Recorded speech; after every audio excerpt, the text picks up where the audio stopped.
بسم اللہ الرحمن الرحیم۔ یا ایہا الذین آمنو کا سلسلہ جاری و ساری ہے۔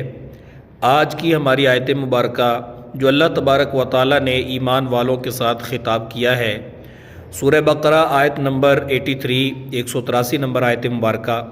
اللہ تبارک و تعالیٰ نے ارشاد فرمایا، یا ایہا الذین آمنو کتب علیکم الصیام کما کتب علی الذین من قبلکم لعلکم تتقون۔ اے ایمان والو، تم پر روزے فرض کیے گئے جیسا کہ تم سے پہلی امتوں پر روزے فرض کیے گئے تھے، لعلکم تتقون، تاکہ تم پرہیزگار بن جاؤ، تم متقی بن جاؤ۔ یہ آیت مبارکہ مشہور و معروف ہے رمضان المبارک کے روزوں کے حوالے سے۔ روزہ یہ قدیم عبادت ہے۔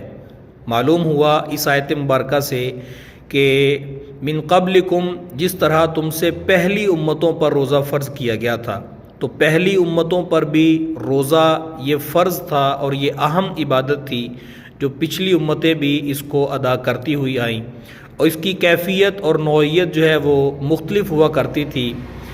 سونے کے بعد پہلی امتوں کے لیے کھانا پینا جو ہے جائز نہیں ہوتا تھا، لیکن ہمارے لیے اللہ تبارک و تعالیٰ کے محبوب صلی اللہ علیہ وسلم کی برکت سے روزے کا ایک ٹائم مقرر کر دیا گیا کہ صبح صادق سے لے کر غروب آفتاب سے پہلے تک کھانے پینے اور جماع سے بچے رہنے کا نام روزہ ہے۔ روزہ بڑی ہی حکمتوں کے ساتھ بھرپور ہے۔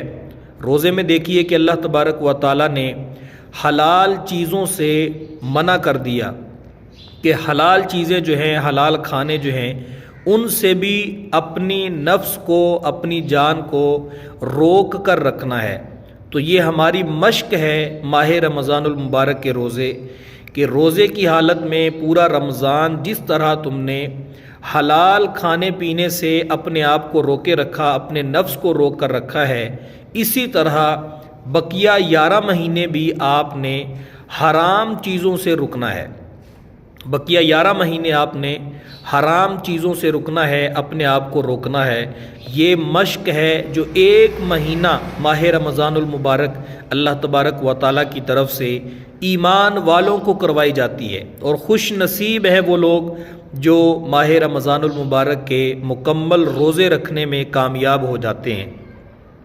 تو یہ نفس جب رک جاتا ہے، نفس پر جب قابو آ جاتا ہے، کنٹرول آ جاتا ہے کہ حلال چیزیں بھی کھانے سے جب بندہ اس کو روکنے میں کامیاب ہو جاتا ہے، تو پھر حرام چیزیں جو ہیں ان سے اپنے آپ کو، اپنے نفس کو روکنا یہ آسان ہو جاتا ہے اور اس کے کنٹرول میں ہو جاتا ہے۔ اور جب نفس اپنے کنٹرول میں ہو جائے، اس کو روکنے پر بندہ کامیاب ہو جائے، تو اس کی کامیابی اور اس کا اجر اللہ تبارک و تعالیٰ نے ارشاد فرمایا، وَنَهَى النَّفْسَ عَنِ الْهَوَىٰ، جو اپنی خواہشات کو روکنے پر کامیاب ہو گیا، فَإِنَّ الْجَنَّةَ هِيَ الْمَأْوَىٰ، تو اس کا اجر جو ہے وہ جنت ہے، اور اس کا اجر جو ہے اللہ تبارک و تعالیٰ کے پاس بے شمار اجر اس کا لکھا ہوا ہے۔ تو یہ نفس کو کنٹرول کرنا، اپنے آپ کو گناہوں سے روکنا، اس میں بہت بڑا مددگار ماہ رمضان المبارک کا روزہ ہے جو اللہ تبارک و تعالیٰ نے ہمیں عطا فرمایا اور فرض کیا۔ اور اس کا مقصد بیان کرتے ہوئے بھی اللہ تعالیٰ نے ارشاد فرمایا، یہ کس لیے فرض کیے گئے، لعلکم تتقون، تاکہ تم تقوی اختیار کرو، پرہیزگار بن جاؤ۔ تو پرہیزگار بننے کے لیے، تقوی اختیار کرنے کے لیے اپنے نفس کو روکنا، حلال چیزوں سے روکنا، یہ مددگار ہے۔ جب بندہ حلال چیزوں سے رک جاتا ہے تو پھر حرام سے رکنا اس کے لیے آسان ہو جاتا ہے۔ یہ تھے روزے کے باطنی جو فوائد ہیں۔ اسی طرح ظاہری فوائد کو بھی اگر مد نظر رکھا جائے تو روزے سے کئی بیماریوں سے بندہ محفوظ ہو جاتا ہے۔ روزہ رکھنے سے جسم کئی بیماریوں سے محفوظ ہو جاتا ہے۔ کئی بیماریاں ایسی ہیں جو معدے کی روزہ رکھنے کی وجہ سے وہ صاف ہو جاتی ہیں، وہ نکل جاتی ہیں، اور پورے 11 مہینے کے لیے انسانی جسم جو ہے پھر طاقتور ہو جاتا ہے، اور پھر جو ہے وہ مضبوط ہو جاتا ہے 11 مہینے گزارنے کے لیے۔ تو اللہ تبارک و تعالی ہمیں روزے کی حکمتوں کو سمجھنے کی توفیق عطا فرمائے، روزے کی برکتوں کو اللہ تعالی ہمیں سمجھنے کی توفیق عطا فرمائے۔ بے شمار فوائد ہیں، بے شمار اس کی جو ہے وہ تفصیلات ہیں۔